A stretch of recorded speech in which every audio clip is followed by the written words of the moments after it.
여호와께 감사라. 이 말씀의 제목은 1절에 나오는 성경 구절에서 우리가 말씀의 제목을 잡았습니다. 1절 보겠습니다. 할렐루야, 여호와께 감사라. 그렇게 106편이 시작이 됩니다. 그 이유가 나오죠. 그는 선하시며 그 인자심이 영원함이로다. 이렇게 말씀이 나옵니다. 하나님께 감사하라. 왜냐하면 하나님은 선하신 분이시다. 우리를 향하여 더 선하신 분이시다. 그것뿐만 아니라 하나님의 인자심, 이 인자심은 아가페 사랑으로 우리가 이해하시면 될 것 같습니다. 하나님의 인자심, 하나님 끝까지 사랑하시고 우리에게 끝까지 참으시고 우리에게 끝까지 은혜를 베풀어 주시는 그 하나님의 인자하심, 그것이 어떻다고요? 영원하다. 그렇기 때문에 하나님께 감사하고 2절에도 누가 능히 여호와의 권능을 다 말하며 주께서 받으실 찬양을 다 선포할까? 그 누구도 하나님께 충분한 찬양을 드릴 수 있는 사람이 없을 정도로 우리는 하나님께 감사해야 되고 찬양해야 된다. 그것입니다. 내 감사가 아무리 넘쳤다 할지라도 충분하지 않습니다. 내 찬양이 아무리 넘친다 할지라도 충분하지 않습니다. 하나님이 우리에게 베풀어 주신 하나님의 선하심과 하나님의 인자하심을 생각할 때 그 어떤 감사도 그 어떤 찬양도 충분하지 않습니다. 그 정도로 우리는 하나님을 찬양해야 되고 하나님께 감사해야 되는 것이죠. 오늘 말씀 속에서는 여호와의 선하심과 인자하심에 관한 그런 말씀이 이스라엘 백성들의 불순종과 함께 우리에게 말씀으로 주어지고 있습니다. 이스라엘 백성들이 하나님의 백성으로서 얼마나 하나님 앞에 신실하지 못했는지, 그렇게 신실하지 못한 이스라엘 백성들을 보면서 하나님이 그들에게 얼만큼 신실하시고 얼만큼 선하시고 얼만큼 인자하셨는지 그 부분을 우리가 살펴보려고 합니다. 7절 말씀부터 한번 보겠습니다. 우리의 조상들이 애굽에 있을 때 주의 기이한 일들을 깨닫지 못하여 주의 크신 인자를 기억하지 아니했다. 그렇게 말씀이 시작이 됩니다. 애굽에 있을 때 하나님의 기이한 능력들, 일들을 깨닫지 못했다. 무엇을 깨닫지 못했는가? 하나님께서 이스라엘 백성들을 구원하시기 위하여 애굽에 10가지 재앙을 내리셨습니다. 그것은 하나님의 위대하신 사랑이었고 이스라엘 백성들 입장에서는 또 하나님의 놀라우신 능력이었죠. 어떤 신이, 어떤 하나님이 자기 백성을 구원하기 위해서 정말 상상할 수 없을 정도의 권능을 가지고 10가지 재앙을 내려서 자기 백성을 구원할 수 있는 신이 어디 있겠어요? 오직 하나님밖에 없는 것이죠. 그렇게 하나님의 놀라우신 은혜와 기이하신 하나님의 역사를 이스라엘 백성들이 깨닫지 못했다. 기억하지 못했다. 다시 7절 말씀을 보겠습니다. 주의 크신 기이한 일들을 깨닫지도 못하고 주님의 크신 인자를 기억하지도 못했다.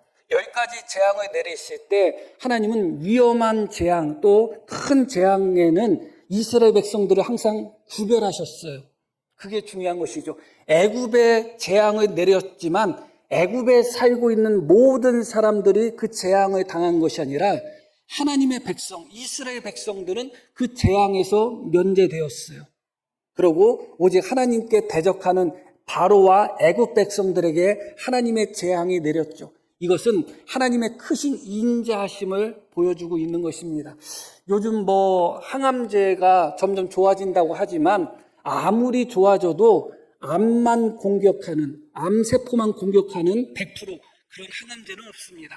우리의 정상적인 몸도 세포도 같이, 건강한 세포도 같이 공격하거든요. 그러다 보니까 항암 치료를 받거나 하다 보면 몸에 부작용이 있는 거예요. 하나님께서 애굽에 재앙을 내리다 보면 이스라엘 백성들이 애굽에 섞여 살기 때문에 어쩔 수 없이 이스라엘 백성들에게도 그 재앙이 함께 가야 되는데 놀랍게도 하나님은 이스라엘 백성과 애굽 백성을 구별하셨습니다. 이스라엘 백성들을 하나님의 백성으로 인정하시고 그들에게 인자하심을 더하시고 그들에게 은혜를 베풀어 주셨던 것이죠. 그런데 이스라엘 백성들이 그것을 깨닫지도 못하고 하나님의 인자하심을 기억하지도 못했다. 하나님이 우리를 위해서 어떤 기적을 행하시고 어떤 능력을 행하셨는지 한 가지 기적과 한 가지 능력만 행하셔도 충분할 텐데 10가지면 엄청나지 않겠어요? 10가지 기적을 보여주시고 능력을 보여주셨는데 어찌 그것을 깨닫지 못하겠어요? 한두 가지의 기적과 이적은 깨닫지 못한다고 우리가 그렇게 합리화할 수 있지만 10가지의 이적과 재앙은 깨닫지 못할 수가 없습니다. 그런데도 깨닫지 못한 거예요. 왜냐하면 이스라엘 백성들에게는 깨닫는 마음이 없었기 때문에 그래요. 깨닫는 마음이 없는 자에게는 아무리 큰 은혜도 아무리 큰 하나님의 사랑도 절대로 깨닫지 못합니다. 깨달을 수 있는 마음이 있어야 되는데 이스라엘 백성들에게는 깨달을 수 있는 마음이 없었던 거예요. 그리고 하나님의 은혜를, 하나님의 인자하심을 기억하지도 않았다. 다시 7절 말씀, 그래서 어떻게 했는가? 바다 곧 홍해에서 거역하였다. 애굽에서 나온 지 며칠 안 됐을 때예요. 애굽에서 나온 지 며칠 안 됐을 때 그 애굽에서 10가지 하나님의 기적과 이적을 직접 눈으로 목격하고 바로 아유 빨리 가. 그래가지고서 애굽에서 당당하게 그들은 나왔단 말이죠. 그런데 그러고 나서 얼마 되지 않아서 홍해 앞에서 이스라엘 백성들이 어떻게 했다고요? 거역했다는 것입니다. 원망하고 불평했습니다. 왜 우리를 애굽에서 끄집어냈느냐? 이곳에 애굽에는 무덤이 없어가지고 이 광야에서 우리를 다 죽게 만들려고 하느냐? 그렇게 이스라엘 백성들이 반응을 보였어요. 자기들은 죽을 수밖에 없다고 생각한 거예요. 앞에 홍해가 있고 뒤에 무엇이 있었어요? 애굽의 군대가 있었어요. 그 속에서 그들은 죽을 수밖에 없다고 생각했습니다. 왜냐하면 하나님의 능력을 깨닫지 못하고 기억하지 못하고 그들을 위한 하나님의 사랑을 기억하지 못했기 때문에 그래요. 이스라엘 백성들은 너무너무 쉽게 망각하는 사람들이었던 거예요. 하나님의 은혜도 망각하고 하나님의 도와주심도 망각하고 하나님의 선하심도 망각하고 하나님의 능력도 망각해버린 겁니다. 그래서 우리는 죽을 수밖에 없다 하면서 원망하고 불평했죠. 그런데 그런 이스라엘 백성들을 하나님이 건지십니다. 우리가 다 아시는 바와 같이 홍해를 능력 가운데 홍해가 둘로 나누어져서 육지 가운데 건너게 되죠. 9절 말씀 봅니다. 이에 홍해를 꾸짖으시니 곧 마르니 그들을 인도하여 바다 건너가기를 마치 광야를 지나감 같게 하였다. 여기서 우리가 두 가지를 살펴볼 필요가 있습니다.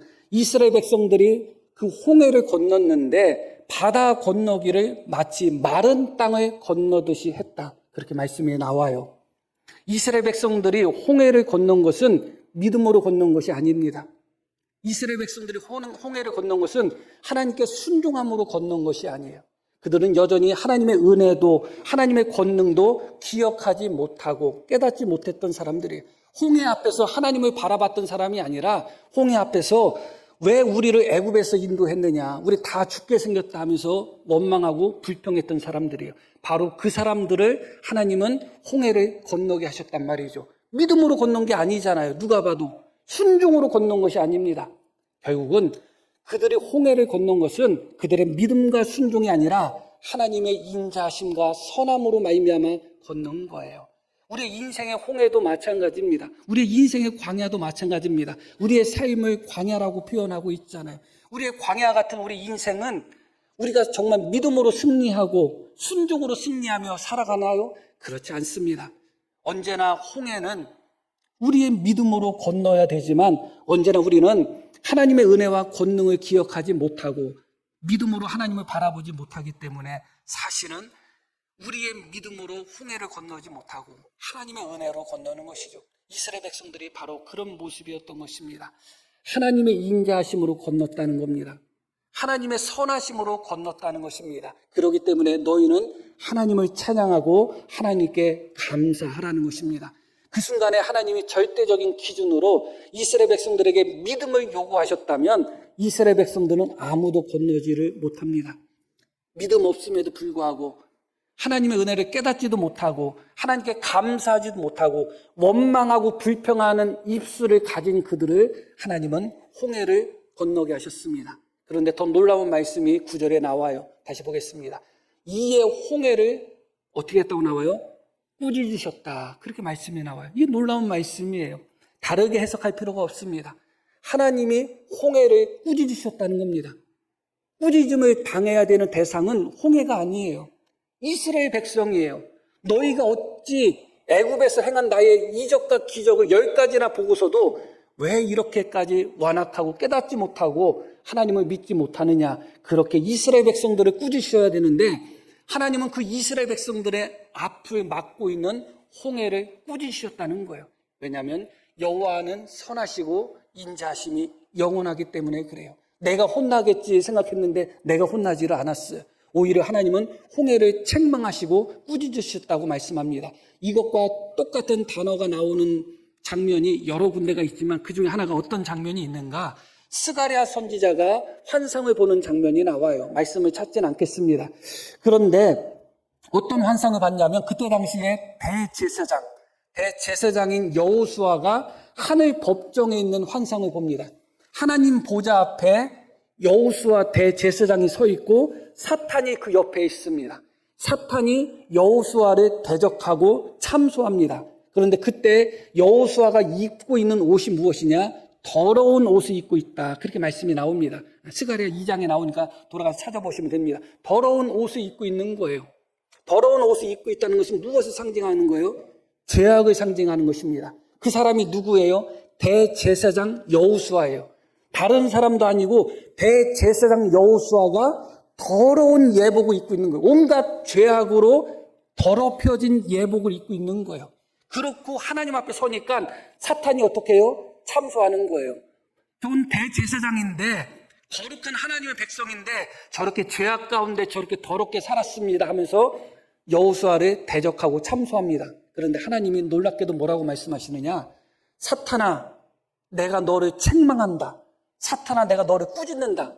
예루살렘을 선택하신 하나님께서 너를 꾸짖는다. 그렇게 말씀하셔요. 여호수아를 꾸짖지 않으셨어요. 야, 너 대제사장이면서 어찌 그렇게 더럽게 살 수 있어? 어찌 너의 옷을 그렇게 더럽힐 수 있어? 이스라엘 백성, 너희 하나님의 백성이라고 하면서 어찌 그렇게 막 살 수가 있어? 하면서 대제사장 여호수아를 책망한 것이 아니라 사탄아, 하나님께서 예루살렘을 선택하신 하나님께서 너를 꾸짖는다. 저는 불에 그슬른 나무가 아니냐, 불에 타는 나무인데 내가 건져낸 것이 아니냐 하면서 하나님은 여호수아를 꾸짖지 않습니다. 그러고 말씀하십니다. 정결한 옷, 깨끗한 옷, 거룩한 옷을 여호수아에게 입히라고 말씀합니다. 그게 하나님의 방법인 것이죠. 하나님의 기적과 이적 10가지의 재앙을 눈으로 직접 보고 하나님의 놀라우신 은혜 가운데 애굽을 나온 지 며칠 되지 않아서 앞에 홍해가 있고 뒤에 애굽 군대가 있다는 것만으로 하나님의 은혜도 기억하지 못하고 하나님의 능력도 기억하지 못하고 하나님의 인자하심도 기억하지 못하고 오히려 원망하고 불평하는 그들을 홍해를 열으셔서 인도하셨습니다. 그 과정에서 어떻게 하셨다고요? 홍해를 꾸짖으셨다는 겁니다. 이스라엘 백성들을 꾸짖으신 것이 아니라 홍해를 꾸짖으셨다는 것이죠. 그것뿐만 아니라 그런 이스라엘 백성들을 죽이기 위하여 애국 군대가 홍해에 같이 들어갔을 때 하나님은 이스라엘 백성들이 홍해를 건너자마자 다시 홍해를 물로 덮으셔가지고 애국 군대를 다 수장시키셨어요. 하나님은 확실하게 구별하셨습니다.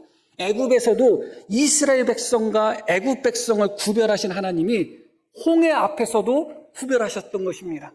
하나님은 이스라엘 백성들도 홍해를 건너게 하시고 애굽 백성도 홍해를 건너게 하신 것이 아니라 애굽 백성이 들어왔을 때 이스라엘 백성들이 나가자마자 물을 덮어서 이스라엘 백성들을 다 멸하셨죠. 그들은 이스라엘 백성들을 죽이려고 했던, 이스라엘 백성들을 노예 삼으려고 했던 대적들인 것이죠. 그런 하나님의 놀라운 은혜, 하나님의 인자하심, 선하심, 그것을 이스라엘 백성들이 보고서 어찌 하나님께 감사하지 않고 어찌 하나님께 찬양하지 않겠어요. 그렇기 때문에 12절 말씀에 이렇게 이스라엘 백성들의 반응이 나옵니다. 이에 그들이 그의 말씀을 믿고 그를 찬양하는 노래를 불렀도다. 이렇게 말씀이 나옵니다. 그들이 그의 말씀을 믿었다. 이스라엘 백성들이 말씀을 믿었다고 기록된 유일한 구절이에요. 하나님을 믿었다고 하는 구절은 있지만 하나님의 말씀을 믿었다고 하는 구절은 하나도 없어요. 그런데 이 말씀 속에서 이스라엘 백성들이 하나님의 말씀을 믿었다는 거예요. 그리고 어떻게 했다고요? 하나님을 찬양하는 노래를 불렀다는 겁니다. 어찌 하나님께 영광 돌리지 않고 찬양하지 않겠어요? 하나님은 우리의 찬양을 기뻐하시는 하나님이시잖아요. 우리의 믿음을 기뻐하시는 하나님이시잖아요. 하나님이 이스라엘을 선택하고 창조하시고 우리를 만드신 목적이 무엇이라고 말씀해요? 여호와를 찬양하도록, 하나님을 찬양하도록 만드셨다고 하잖아요. 이스라엘의 찬양 중에 하나님은 거하신다고 말씀하잖아요. 그만큼 하나님은 우리의 찬양을, 우리의 감사를 너무너무 기뻐하시는 하나님이에요. 그런데 문제는 그렇게 또한 히브리서에 보면 믿음이 없이는 기쁘시게 못한다고 말씀하잖아요. 하나님은 우리의 믿음, 우리의 찬양, 우리의 감사를 그렇게 기뻐하시는 분이시죠. 그런데 문제는 우리가 그 믿음의 자리에 올라선다는 것, 감사와 찬양의 자리에 선다는 것이 너무 어려운 것 같아요. 우리의 삶을 돌아보면 감사의 자리에 서 있을 때보다 원망과 불평과 짜증의 자리에 서 있을 때가 훨씬 더 많은 것 같아요. 찬양의 자리에서 하나님 앞에 찬양으로 영광 돌릴 때보다 그렇지 못할 때가 더 많은 것 같아요. 믿음으로, 믿음 없이는 하나님을 기쁘시게 하지 못한다는데 하나님은 우리의 믿음을 그렇게 기뻐하시는데 믿음의 자리에 서지 못할 때가 참 많아요. 그래서 믿음의 자리, 찬양의 자리, 감사의 자리에는 정말 그 자리에 선다는 것이 너무너무 힘들게 그렇게 서게 되는데 지금 이스라엘 백성들이 그런 상태입니다. 12절 말씀 다시 한번 봅니다. 이에 그들이 그의 말씀을 믿고 그를 찬양하는 노래로 불렀다. 믿음의 자리, 찬양의 자리, 은혜의 자리에 그들은 섰습니다. 그런데 그렇게 믿음의 자리, 감사의 자리, 찬양의 자리에 그렇게 서기는 참 힘든데 그 자리에서 내려오는 것은 너무 속히 내려오는 것 같아요. 하나님은 우리의 찬양을 너무너무 기뻐하시는데 하나님은 우리의 감사를 너무너무 기뻐하시는데 하나님은 우리의 믿음을 너무너무 기뻐하시는데 하나님 앞에 항상 샘플만 보여드려요. 맛보기만. 됐죠? 너무너무 쉽게 이스라엘 백성들이 이렇게 그의 말씀을 믿고 그를 찬양하는 노래로 불렀다고 하는데 바로 이어지자마자 이런 말씀이 이어져요. 그러나 그들은 그가 행하신 일을 곧 잊어버렸다. 곧 잊어버렸다는 것은 속히 잊어버렸다는 거예요. 빨리. 야, 너 빨리빨리 해. 우리가 그런 말을 하죠. 그 단어에 곧이라고 번역된 단어가 아주 그냥 서둘러서 잊어버렸다는 거예요. 오래오래 하나님의 역사를 기억하고 새겨야 되는데 속히 잊어버렸어요. 그래서 그의 가르침을 기다리지 않고 이어지는 말씀, 광야에서 욕심을 크게 내며 사막에서 하나님을 시험하였다. 이렇게 말씀이 나옵니다. 다시 13절 말씀을 보겠습니다. 그의 가르침을 기다리지 않았다. 12절에서는 그의 말씀을 어떻게 했다고요? 믿었다. 그의 말씀을 믿었던 사람들이 며칠 안 가가지고 하나님의 가르치심을 기다리지를 않아. 하나님의 가르치심을 사모하지도 않고 기다리지도 않고 믿지도 않는 사람들이 된 거예요. 몇 년 흐른 것도 아니고 몇십 년 흐른 것도 아니에요. 며칠밖에 안 흘렀어요. 그리고 그들은 하나님을 찬양하는 노래를 불렀다고 말씀이 나옵니다. 그런데 얼마 가지 않아서 하나님을 찬양했던 그들의 입술이 어떤 입술로 바뀌어요? 14절 다시 봅니다. 광야에서 욕심을 크게 내며 사막에서 하나님을 시험하였다. 이 시험하는 과정 속에서 그들은 하나님께 원망하고 불평하고 그런 모습을 보였습니다. 불과 얼마 전에 여호와가 하나님이시고 여호와는 살아계신 분이시다. 그렇게 찬양했던 입술로 배가 조금 고프니까, 목이 마르니까, 길이 조금 험하니까, 고기가 먹고 싶으니까 이런저런 이유가 생길 때마다 그 입술은 찬양이 아니라 원망과 불평이 가득한 거죠. 심지어 하나님을 시험했다. 이스라엘 백성들이 광야에서 하나님을 10번이나 시험했다고 나옵니다. 그들은 또 하나님을 시험하고 또 하나님을 시험했습니다. 시험하는 내용이 무엇이냐? 하나님이 살아계시는가, 그 내용이에요. 하나님 살아계시잖아요. 살아계시니까 만나를 먹는 거잖아요. 만나 먹으면서도 하나님은 살아계시는가. 얼마나 망령된 자들이에요. 그렇게 반복해서 하나님을 시험하고 하나님께 또한 모세를 향하여 원망하는 이스라엘 백성들의 모습을 우리는 발견하게 되는 것이죠. 감사의 자리에서, 찬양의 자리에서, 믿음의 자리에서 너무 속히 내려오는 이스라엘 백성들의 모습을 봅니다.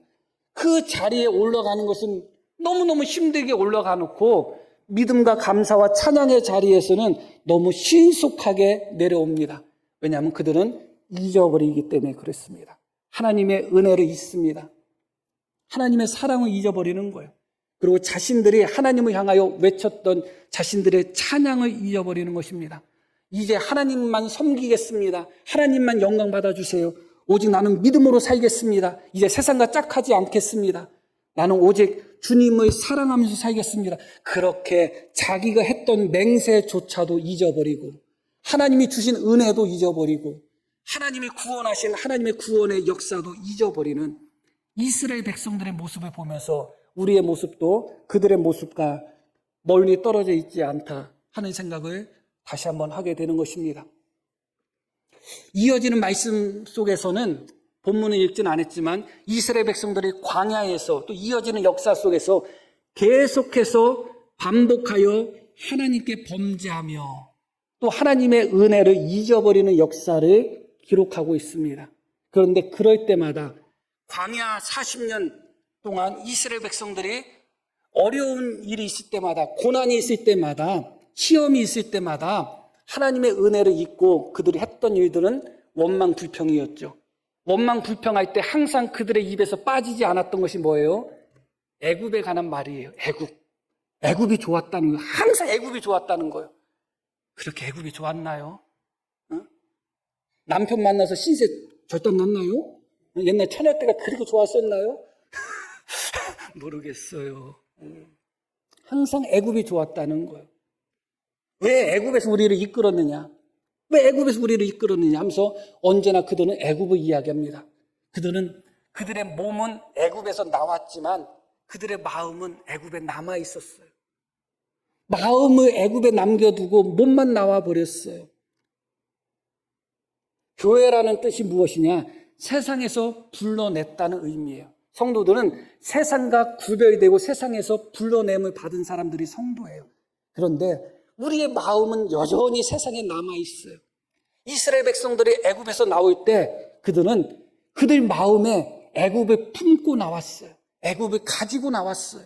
그러니까 10년이 지나든 20년이 지나든 항상 무슨 일이 있을 때마다 애굽이 남아있어. 마치 전 남친이 계속 남아있듯이. 옛날 사귀었던 남자가 자꾸 생각나듯이. 서운할 때마다. 이스라엘 백성들이 애굽을 품고 나왔어요. 그들의 마음속에는 애굽이 있어요. 애굽에서 나온 지 40년이 지나도 의미 없어요. 몸은 40년 전에 나왔지만 그들의 마음은 애굽에 남아 있었고 또 그들 마음속에도 애굽이 있었기 때문에 그래요. 우리도 언제나 그렇잖아요. 찬양할 때 주님 한 분만으로 그렇게 찬양을 부른다 할지라도 언제나 우리의 마음은 세상에 가 있잖아요. 그리고 세상이 우리 마음속에 들어와 있잖아요. 우리 안에 정말 하나님 한 분만 계시나요? 열어보면 우리 안에 별게 다 있겠죠. 그런데 제가 보기에는 세상이 가장 크게 우리 마음속에 있을 거예요. 하나님이 우리 속에 있어야 되는데 그러다 보니까 이스라엘 백성들은 항상 애굽을 이야기합니다. 그런데 문제는 기억의 왜곡이라는 것이 있어요. 이스라엘 백성들도 애굽에 대한 기억을 왜곡하는 모습을 가지고 있었어요.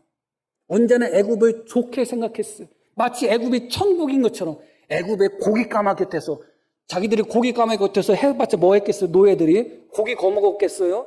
주인들 고기 삶아줬겠지. 자기들이 먹었겠어요? 잘해야 국물 한 번 마셨겠죠. 고기 까마 곁에서 떡을 배불리 먹었던 것이 생각난다. 애굽에서는 값없이 참외나 부추나 그런 것들을 값없이 실컷 먹었던 것이 생각난다 하면서 언제나 이스라엘 백성들에게는 애굽이 천국이었어. 항상 애굽에 대해서 좋게 생각해요. 그런데 정말 애굽이 그렇게 좋은 곳이었어요? 이스라엘 백성들에게 그렇지 않잖아요. 애굽에서 주인 노릇했어요? 종 노릇했잖아요. 살기 힘들 정도의 종살이를 했잖아요. 그런데 그들은 광야에서 하나님과 함께 하는 것보다 애굽이 더 좋다는 거예요. 애굽이 더 행복하다는 거예요. 광야에서 하나님과 함께하는 삶이 행복하고 감사한 것이 아니라 애굽이 좋다는 거예요. 실제로 애굽이 좋았다면 할 말 없습니다. 그러나 말씀드렸듯이 애굽에서 이스라엘 백성들은 노예 생활했거든. 혹독한 노예 생활을 했지 애굽은 이스라엘 백성들에게 좋은 기억으로 남아있지 않아요. 그런데도 광야 생활하면서 항상 그들은 애굽을 기억합니다. 하나님의 은혜를 기억하지 않고 애굽을 기억해버려요. 이런 어떻게 하면 좋아요? 하나님의 사랑을 기억하지 않고 애굽이 좋았다고 기억하는 거예요. 기억해야 되는 것은 잊어버리고 잊어버려야 되는 것은 기억하는 선택적 망상 장애를 가지고 있는 이스라엘 백성들을 보게 되는 것이죠. 더군다나 하나님께서 이스라엘 백성들에게 유월절 규례를 주십니다. 유월절 규례 어떻게 되는 건지 잘 아시죠? 어린 양을 불에 구워서 먹습니다. 맛있죠? 고먹으면 고기 고먹으면 더 맛있어요. 맛있죠. 집사람이 어떤 고깃집 카톡으로 보내왔는데 110g에 29,000원이요. 그래가지고 뭣도 모르고 보내온 거예요. 그래서 이 사람아 한 사람당 8만 원치는 먹어야 돼. 1인분이 110g이야. 그거 110g 그거 표나 나요? 표 안 나죠. 응? 또 뭐 우리 애는 거의 한근 가까이 먹으니까 응? 배불리 먹으면 뭐 8만 원 가지고도 안 되죠. 한 사람당. 근데 이제 그 가격을 제대로 못 본 거죠. 그러니까 고기 구워 먹으면 맛있어요. 표현 이상하지만 그런데 유월절은 어린 양이기 때문에 또 고기도 연하고 맛있어요. 늙은 양도 아니야. 그런데 그 어린 양을 구워서 먹는데 어떻게 구워 먹냐? 쓴 나물과 함께 먹으라는 거예요. 쓴 나물이 상징하는 게 뭐예요? 애굽에서 아주 쓴 나물과 같은 그들의 고초, 고난, 그것을 기억하라는 거예요.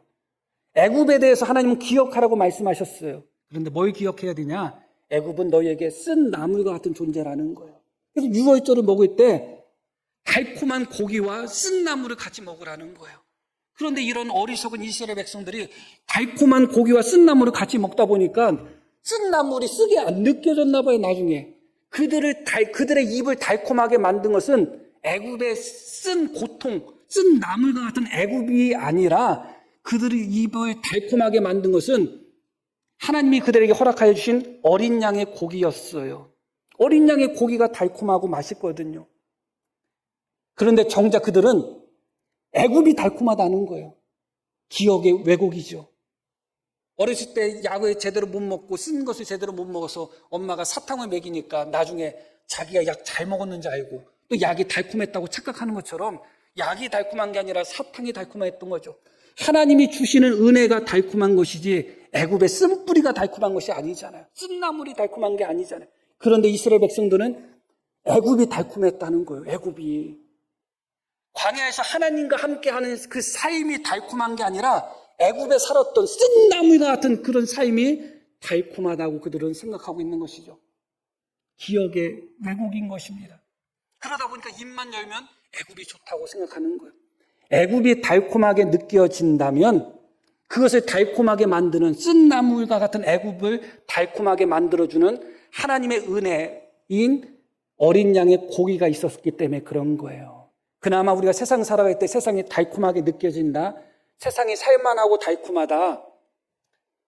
세상은 쓴나물과 같아요. 쓴나물과 같은 세상이 달콤한 것은 세상이 달콤해서가 아니라 우리에게 베풀어 주신 하나님의 은혜가 달콤한 주님의 은혜가 함께하기 때문에 그래요. 영화 제목 달콤한 인생인가 뭐 그런 제목이 있죠. 그런데 그게 무엇을 의도했는지 모르지만 영화 내용은 서로 배신하고 죽이고 하는 내용이에요. 달콤한 인생인데. 그래서 왜 그런 제목을 줬나 인터넷에 찾아보면 그 이유가 나오겠죠. 그런데 정말로 쓴나물이 달콤하게 느껴진다면 그것은 달콤한 고기 덕분이지 쓴나물 덕분이 아니에요. 애굽이 언제 그들에게 달콤한 고기와 같은 그렇게 살기 좋은 곳이었어요. 그런데 계속 그러는 것입니다. 예수님을 믿는 사람들이 항상 그럴 때가 있어요. 정말 신앙생활 하는 것이 고통스럽다고 생각할 때가 있고 신앙생활 하기 전이 더 좋았다고 생각할 때가 있고, 차라리 내가 지금이라도 신앙생활 안 하고 세상으로 나가는 게 더 행복하다고 생각할 때가 있어요. 잊지 마시기를 바랍니다. 세상은 달콤한 고기가 아니에요. 쓴 나물이에요. 자꾸 우리가 착각하고 오해하고 있을 뿐인 것이죠. 그렇게 이스라엘 백성들은 기억해야 되는 하나님의 은혜는 기억하지 않고, 기억해야 되는 하나님의 선하심과 인자하심은 기억하지 않고, 오히려 애굽의 쓴 나물과 같은 고통스러운 애굽의 모습을 기억해야 되는데, 언제나 이스라엘 백성들은 기억을 왜곡해서 마치 애굽이 달콤했던 것인 것처럼 그렇게 왜곡하고 있습니다. 언제나 그렇게 왜곡하고 있어요. 저도 가끔 가다가 제 자신의 과거의 기억을 돌아볼 때가 있어요. 그랬다가 그 과거의 기억을 돌아본 것에 대한 기록이 가끔 있을 때가 있어요. 기록을 보면 내가 생각하고 있는 거하고 다르더라고요. 내가 생각하고 있는 거하고 달라요. 조금 좋았던 것은 훨씬 더 좋게 기억하고 조금 나쁜 것은 훨씬 나쁘게 기억하는 그런 경향이 있더라고요. 나도 모르게 그런 모습을 보이고 있더라고요. 정말 애굽이 그렇게 좋았을까요? 좋지 않습니다. 그렇게 이스라엘 백성들은 하나님의 은혜를, 하나님의 인자하심을 너무 쉽게 망각했습니다. 그런 이스라엘 백성들을 향한 하나님의 끝없는 사랑을 오늘 우리가 말씀을 통하여 목격하게 되는 것이죠. 하나님은 그들을 또 사랑하시고 또 사랑하셨던 것입니다. 또 은혜를 베푸시고 또 은혜를 베풀어 주셨던 것입니다.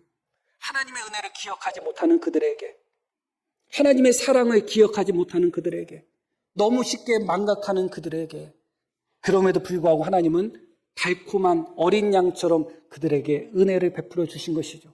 어찌 하나님의 선하심과 인자하심을 찬양하지 않을 수 있겠습니까?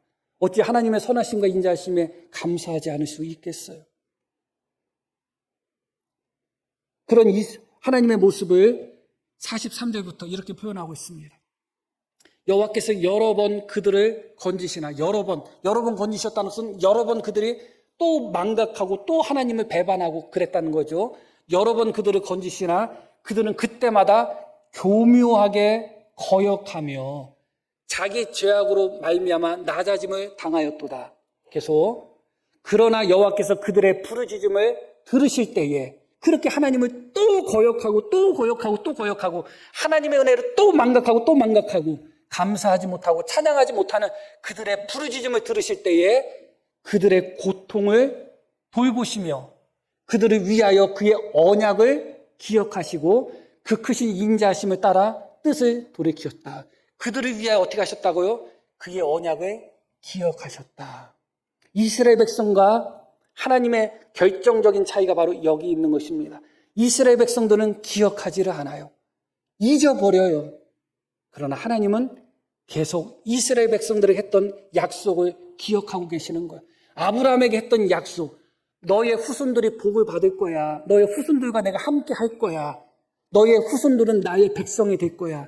그 약속, 그 언약을 하나님은 어떻게 하고 계신다고요? 계속 기억하고 계시는 거예요. 이스라엘 백성들이 그릇 행하고 하나님을 기억하지 못하고 망각하고 하나님께 배반할 때도 하나님은 계속 기억하는 거예요. 저들은 아브라함의 백성이지. 내가 아브라함의 백성을 내가 선택했지. 아브라함의 백성들에게 이 은혜 준다고 내가 약속했지 하면서 하나님은 언제나 그 언약을 기억하십니다.